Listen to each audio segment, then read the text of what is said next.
అంటే భగవంతుడి యందు భక్తి. అందుకనే భాగవతంలో భక్తిని రెండు విధాలుగా చెప్పారు.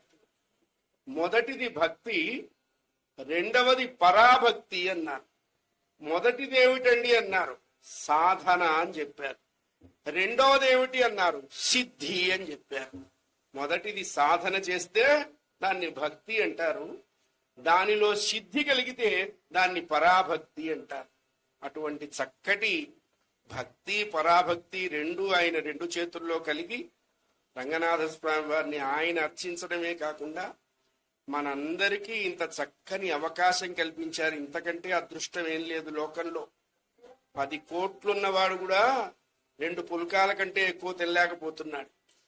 అది వరకొట్లో డబ్బు లేదు, చక్కగా ఉడికినన్నం, ఉడికిన కూరలు, కందిపచ్చడి, గుమ్మడొడియాలు, మజ్జిగ పులుసు, ఇంత ఊరు మిరపకాయలు, అంత గోంగూర పులుసు కూర, ఇంత ముద్దపప్పు వేసి తిరిగేటప్పటికల్లా విస్తట్లో మాయమైపోయింది.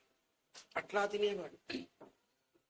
ఇప్పుడు డబ్బు బాగా వచ్చిన తర్వాత పచ్చి కూరలు తింటాం మొదలుపెట్టాం. తొక్కు, తోటకూర, బీరకాయ, ఉప్పు ఉండదు, కారం ఉండదు, నూనె ఉండదు, పోపు ఉండదు. ఇంకా అది కూడా పోయింది. ఇప్పుడు గ్రేడ్ పెరిగింది, అప్డేట్ అయింది. మీరు ఏ గడ్డి తింటున్నారు? మేము గోధుమ గడ్డి తింటున్నాం.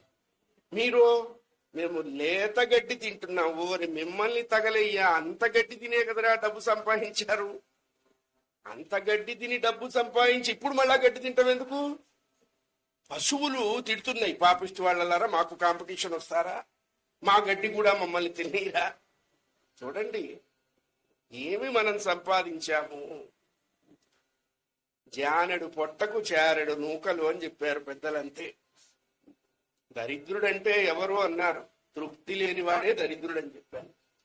ఐశ్వర్యవంతుడంటే ఎవరు అన్నారు, స్పృహ లేనప్పుడు కూడా భగవంతుడి యందు స్పృహ కలిగినటువంటి వాడే ఐశ్వర్యవంతుడు అని చెప్పారు.